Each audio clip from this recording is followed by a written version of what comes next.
है। इसीलिए हम लोग कहते हैं कि भाई ओकिनावा प्रेजेंट चैंपियंस की जगह, क्योंकि चैंपियंस थी दोनों टीमें भाई, इसमें ये नहीं कह सकते ये टीम आगे थी या फिर ये टीम आगे थी भाई, दोनों टीम बड़ी सॉलिड थी यार, मानना पड़ेगा भाई। इस मैच में इतने अप्स एंड डाउन आए हैं, पता ही नहीं चला। और जब एक रन से, कई लोग कहते सुपर ओवर होगा, कभी हमें लगा कि यार हमको भी लग रहा था सुपर ओवर होगा, बट लास्ट में जो फिल सॉल्ट ने जो अटेम्प्ट करा है, जो आखिरी में रन आउट करा है, उसने पूरा का पूरा गेम जो है खत्म कर दिया। वहां पे फिल सॉल्ट ने जो रन आउट किया वो बहुत ही ज्यादा बेहतरीन था। साथ ही साथ दिनेश कार्तिक, करण शर्मा से मतलब वो तो कहां छक्के उन्होंने लगाए हैं, और मिचेल स्टार्क जैसे खिलाड़ी को, मतलब जो जिसको भारी भरकम अमाउंट में, हाँ, 25 करोड़ में अराउंड उनको खरीदा है, उनको उन्होंने 3 छक्के लगा दिए। तो मतलब यार क्या ही सोच के केकेआर को आई थिंक दोबारा सोचना पड़ेगा कि भाई इनको थोड़ा सा रिलीज करके दोबारा इनको खरीदो और कम पैसों में। बिल्कुल, तो ये कुछ था जब चेज करने आई थी टीम। 223 का पहाड़ जैसा लक्ष्य था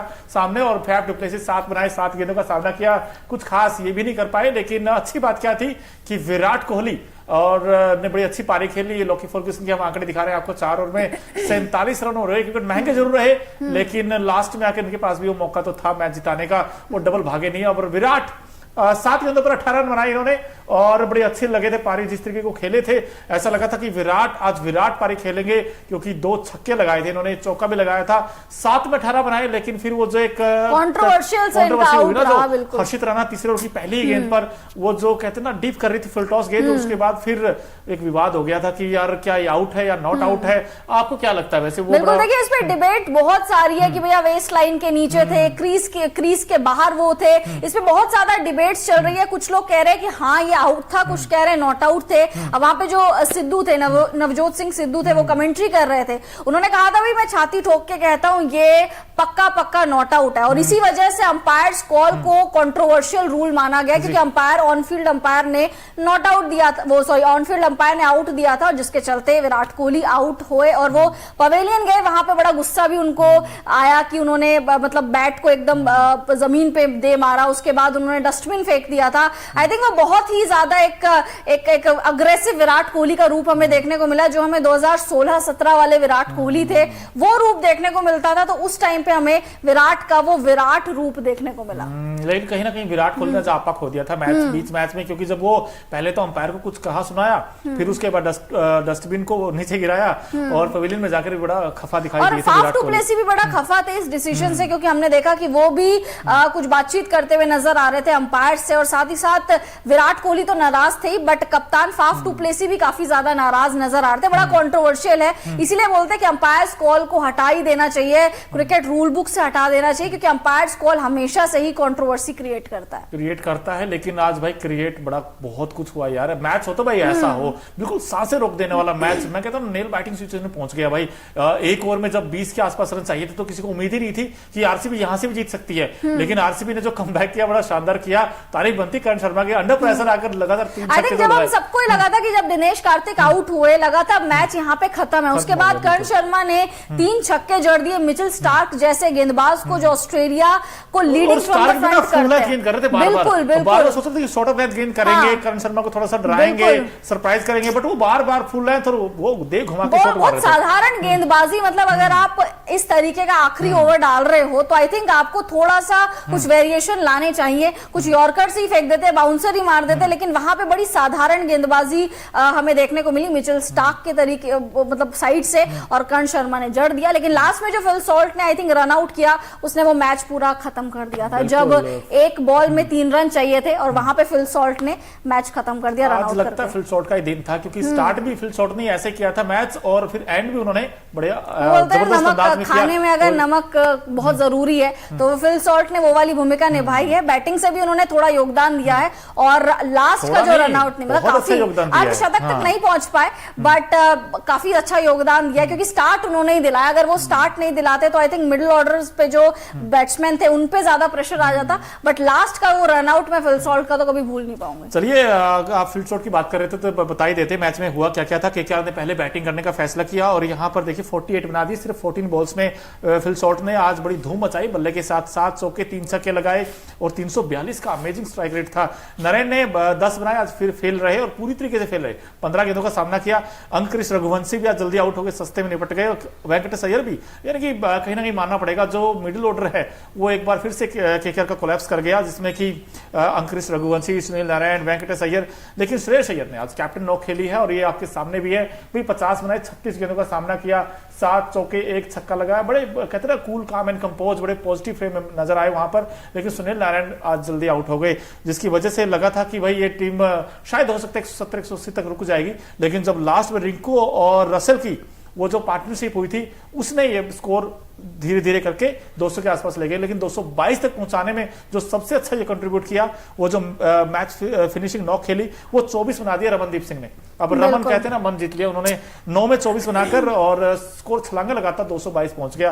अब 223 का टारगेट है श्रद्धा बैटिंग करने के लिए। लेकिन विराट ने भी उसी अंदाज में बैटिंग की जैसे रमनदीप ने की या फिर शॉट ने की। पहली गेंद में चौका मार दिया, पहली गेंद में चौका मार दिया था। अब लगा था कि यार 2 छक्के भी लगा दिए विराट ने और लगा था कि विराट ही फिनिश करके आएंगे मैच। लेकिन फिर वो विराट आउट हुए और फिर फैब भी आउट हो गए, फिर ये टीम फंस गई। बहुत ज्यादा हमेशा से ये होता आ रहा है। जब हम मैच भी देख रहे थे तो हम लोग यही डिस्कस कर रहे थे कि दिनेश कार्तिक हमेशा से ही लोन वॉरियर की तरह खड़े रहते हैं और लास्ट में आके पारी को बस वो ही संभालते हैं और आज भी ऐसा ही हुआ। बट दिनेश कार्तिक से बेहतर भी कर्ण शर्मा, आज हमें ये पता लग गया कि अगर मैच में सिचुएशन ऐसी फंसी हुई हो तो कर्ण शर्मा आके छक्के चौके भी लगा सकते और आपको मैच जिता ही देते। ऑलमोस्ट उन्होंने जिता ही दिया था वो तो भाई। उससे पहले दिनेश कार्तिक से पहले मैं बात करूंगी रसल की। रसल ने अच्छी गेंदबाजी की, मतलब विद द बैट रसल बहुत रनर बॉल्स खेल रहे थे, बहुत स्ट्रगल कर रहे थे, बट रसल ने बहुत अच्छी गेंदबाजी करी, बड़े इकोनॉमिकल साबित हुए हैं और साथ ही साथ विकेट्स भी चटकाए और साथ साथ डीके का विकेट उन्होंने बड़ा जबरदस्त निकाला। लेकिन देखिए अभी उम्मीदें तो ना के बराबर हो गई आरसीबी के लिए प्लेऑफ में पहुंचने के लिए कि, लेकिन आज अच्छी बात उनके लिए क्या रही, अगर एक अच्छी गुड न्यूज दें आपको कि भाई कहते हैं ना कि आरसीबी का जो बैटिंग है वो सिर्फ विराट और फैब पे ही डिपेंडेंट है। लेकिन आज अच्छी बात क्या कि विल जैक ने भी रन बनाए और साथ ही साथ आज मैं देख रहा हूँ कैप्टन रजत पाटीदार, माफ कीजिएगा, उनका भी बल्ला चला। रजत पाटीदार ने 52 बनाए सिर्फ 23 गेंद पर और 55 बनाए विल जैक ने सिर्फ 32 गेंदों पर। इन दोनों ने एक अच्छा स्टार्ट दिया था, वहां से लगा था कि ये मैच बन गया है और बन भी गया था टू बी ऑनेस्ट, क्योंकि रन सिर्फ तकरीबन ये लगा लो 10 में 84-90 के आसपास रहेगा तो ये तो चेज हो जाते हैं, आसानी से हो जाते हैं, हम देखते हैं मैच में। और आजकल तो मॉडर्न क्रिकेट में आप 5 में 90 चेज कर देते हो। मतलब ने कुछ ऐसा ही काम किया था। लेकिन यहाँ पर मैच किसने फंसाया? कैमरन ग्रीन ने फंसाया, श्रेयस ने फंसाया, महिपाल लोमरो ने फंसाया। एक तरफ दिनेश कार्तिक बैटिंग करते रहे लेकिन दूसरे एंड से विकेट गिरते रहे।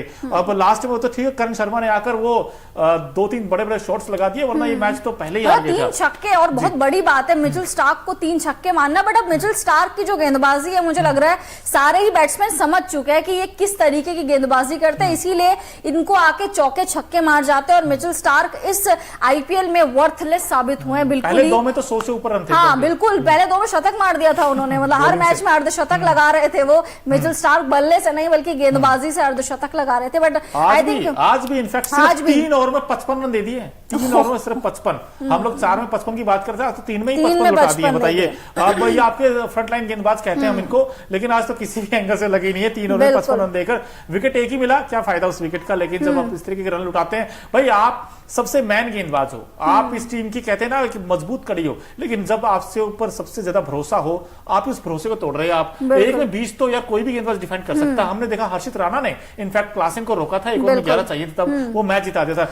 आज मुझे एक पॉजिटिव मोनो ये भी लगा है कि केकेआर की टीम से ना सुनील नरेन चले हैं, ना रिंकू सिंह चले हैं, ना ही रसल चले हैं। विद द बैट में अगर बात करूं, ये तीनों नहीं चले, बट उसके बावजूद 222 का स्कोर इन्होंने खड़ा कर दिया, मतलब सामने वाली टीम के लिए। तो आई थिंक ये बहुत बड़ा पॉजिटिव पॉइंट है। गौतम गंभीर बाद में थोड़े से डिसअपॉइंट नजर आ रहे थे अपनी टीम से, बट अब थोड़े से उन्होंने राहत की सांस ली होगी। हालांकि मार्जिन बहुत कम है, सिर्फ 1 ही रन से जीते और अगर फिल सॉल्ट वो लास्ट में रन आउट नहीं करते तो वही एक मार्जिन भी खत्म हो जाता। आज आरसीबी की जो टीम है वो जीत जाती, बट रिजल्ट यही है कि भाई इस वक्त इनफैक्ट हमारे साथ तकरीबन 200 के आसपास लोग जुड़े हैं। भाई आप भी बताइए, आपको क्या लगता है क्या रीजन हार का रहा है? आपको क्या लगता है भाई ये कहां चूक हो गई आरसीबी से? अब आरसीबी 8 में से सिर्फ 1 ही मैच जीती है यार भाई कुछ तो कमियां होंगी, किस्मत के भरोसे हम हमेशा कहते हैं भाई कुछ ना कुछ इस टीम में भी कमियां होंगी। अब आई थिंक इनको ना अगले साल मोनू मेगा ऑक्शन आ रहा है, आई थिंक मेगा ऑक्शन में इनको एक प्लान लेके चलना पड़ेगा और दिमाग अपना बिल्कुल अच्छे से तैयार करके आना पड़ेगा। ऑक्शन टेबल में मेरे को तो समझ नहीं आता, ये बैठते हैं तो इनका प्लान क्या रहता है। ये एक चहल जैसे हसरंगा जैसे गेंदबाजों को रिलीज कर देते हैं, ये हर बैटर को रिलीज कर देते हैं और ये हर डोमेस्टिक खेलने वाले को रिलीज कर देते हैं। और अपनी टीम में इनके देखिए फॉरेन प्लेयर्स ज्यादा है, इनको फॉरेन टैलेंट पे बहुत ज्यादा भरोसा है और इनका जो डोमेस्टिक सर्किट वाले टैलेंट है उस पर ये लोग भरोसा ही नहीं करते हैं। तो आई थिंक ये बहुत ज्यादा कमजोर कड़ी है जिसमें ध्यान देना चाहिए आरसीबी को। केकेआर तो बड़ा जबरदस्त खेल रही है, बट आरसीबी की जो साख की लड़ाई थी, आज वो साख की लड़ाई भी आई थिंक खत्म हो गई। प्लेऑफ्स में जाने के जो पूरे के पूरे चांसेस थे वो खत्म हो गए। अब आरसीबी को हर साल की तरह 16 साल की तरह पिछले इतने सालों की तरह अब आरसीबी को दूसरी टीम्स पर डिपेंड होना